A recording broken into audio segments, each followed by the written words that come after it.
Well, he waited until the G7 summit was over and until he had left Canada. But tonight, Donald Trump has some furious words for Justin Trudeau, and they came in the form of 2 tweets. The U.S. based on Justin's false statements at his news conference and the fact that Canada is charging massive tariffs to our U.S. farmers, workers and companies, I have instructed our U.S. reps not to endorse the communique as we look at tariffs on automobiles flooding the U.S. market.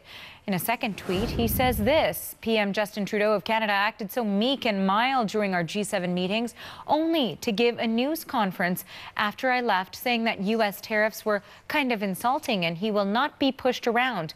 Very dishonest and weak. Our tariffs are in response to his of 270% on dairy.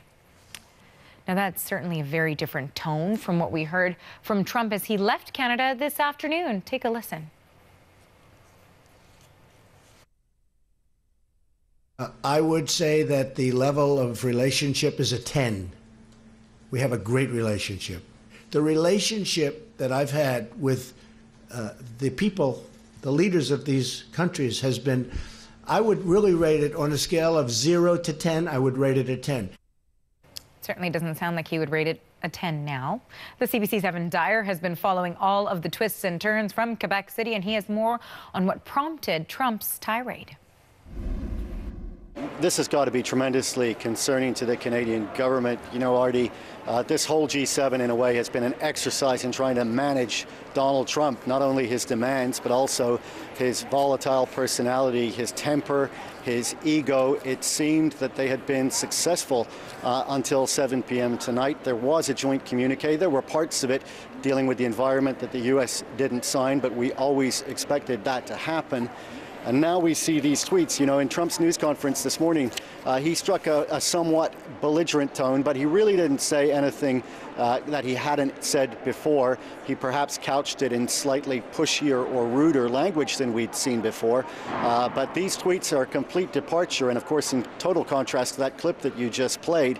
There is, however, some precedent for this. We've seen in the past that Trump often doesn't like face-to-face confrontations. This isn't the first time that he's turned on somebody after he's met them. When he was campaigning, of course, he went to Mexico. Everybody will remember that trip where he met with President Enrique Peña Nieto, made no mention whatsoever of the border wall, spoke in respectful terms about his love for Mexicans, and then the following night held a rally back in the safety of the United States in Phoenix, in which he led the crowd in a chant of "Build that wall" and made some of his most offensive remarks about Mexico ever. So there is a little bit of a pattern with Donald Trump that you really have to wait until you see the tweets to get the full picture.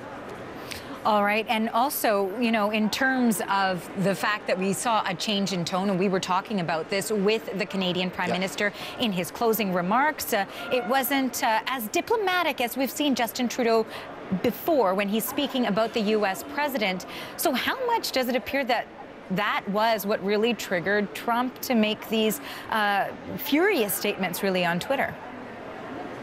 Well, there doesn't seem to be any doubt that that is what set Donald Trump off. We don't know, of course, if he saw the entire speech or if he was presented a few selective quotes from it. He does have some people traveling with him on his plane, such as John Bolton and Stephen Miller, who are sort of known as the pyromaniacs of the administration, if you like. And we've seen a harder edge from Donald Trump since John Bolton entered the White House. However, it must be said that these are not new comments that we saw from Justin Trudeau. The comments that Donald Trump mentioned in his tweet, the use of the term insulting to describe the national security pretext for these tariffs on Canada. Well, Justin Trudeau said that on Meet the Press on national television in the United States and has repeated it several times since. The other one, that he won't be pushed around, that he'll, as a Canadian Prime Minister, stand up for Canadians. That's something that he's also said repeatedly, publicly, and in the United States. And in fact, we have a tweet in response from the Prime Minister's office which says, we're focused on everything we accomplished here at the summit. The Prime Minister said nothing he hasn't said before, both in public and in private conversations with the President. It seems that his tone in the speech was just insufficiently submissive for Donald Trump. The comments that he's going to defend Canadian workers as a Canadian Prime Minister really seem to be what set the President off, and his threats to now examine automobile tariffs must be perhaps the most concerning element of those tweets, because while steel and aluminum tariffs certainly pose a threat to Canada, the threat of automobile tariffs, a 25% tariff on Canadian cars and light trucks, is potentially far, far more damaging. And so we're clearly now into a serious confrontation on trade with the United States. And that is the CBC's Evan Dyer in Quebec City. The relationship that I've had with the people, the leaders of these countries has been, I would really rate it on a scale of 0 to 10, I would rate it a 10. A contrast to the sort of message we're hearing from the U.S. president now while he's flying to Singapore. That initial statement was what he said while he was still on Canadian soil, but then in a pair of tweets from the sky, Donald Trump unleashed on Canada's Prime Minister Justin Trudeau. He claimed that Justin Trudeau made false statements during his news conference earlier today and also called the Prime Minister dishonest and weak and threatened to impose more tariffs. Now, the Prime Minister's office tweeted back, responding, saying Trudeau has not said anything that he didn't already say in conversations with the U.S. president. And he remains focused on the accomplishments of the G7 summit.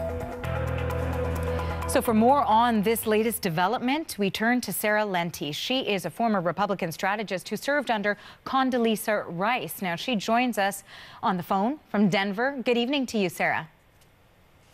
Good evening. How are you? It's good to have you with us as we take a look at this breaking news story. So the G7 meeting finishes, and Donald Trump initially said that he believed his relationships with the allies at the G7 summit were a 10 out of 10. And then he takes off in the air. Hours later, he goes on the attack in a pair of tweets. What is your reaction, Sarah?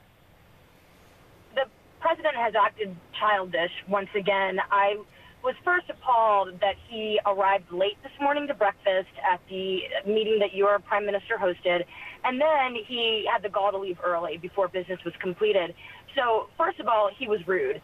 Second of all, calling that a 10 out of 10 when he was advocating for Russia to be brought into the G7 and to make it again the G8.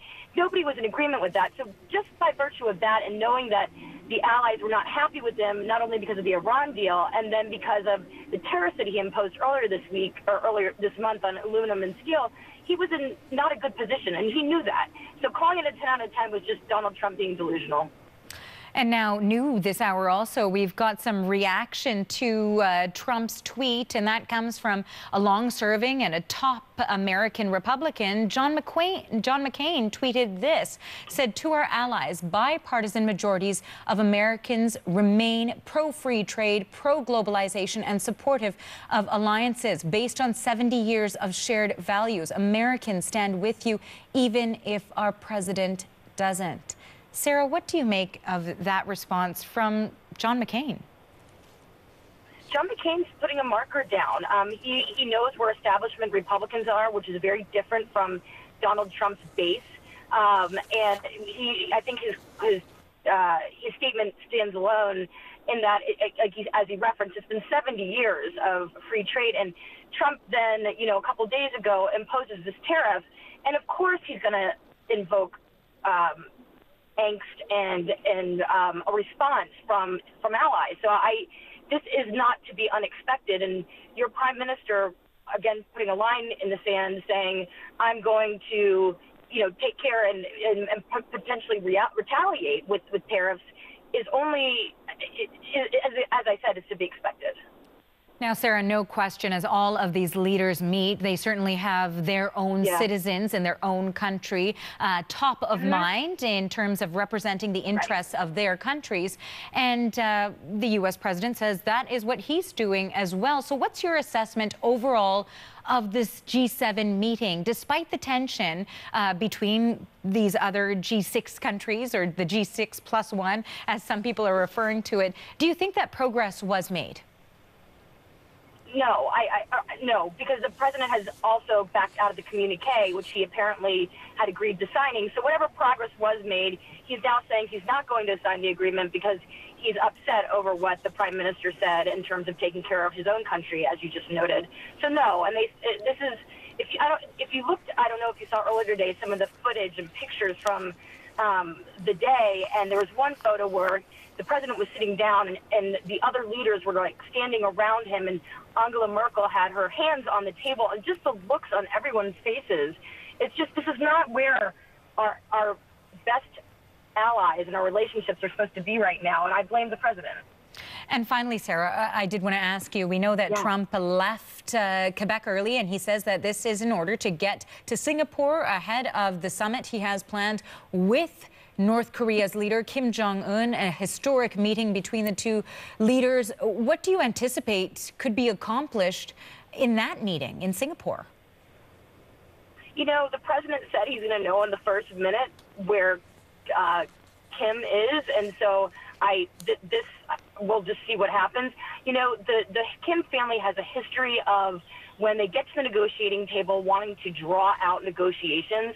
We know that the president and his national security advisor, John Bolton, are hoping for a Libya-style negotiation, which is quick and you know, this would imply that the North Koreans hand over their weapons, and then the U.S. will make concessions.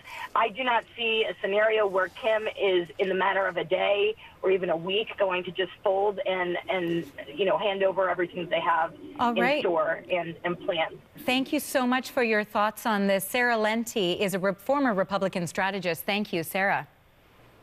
Thank you. And you are watching CBC News Network.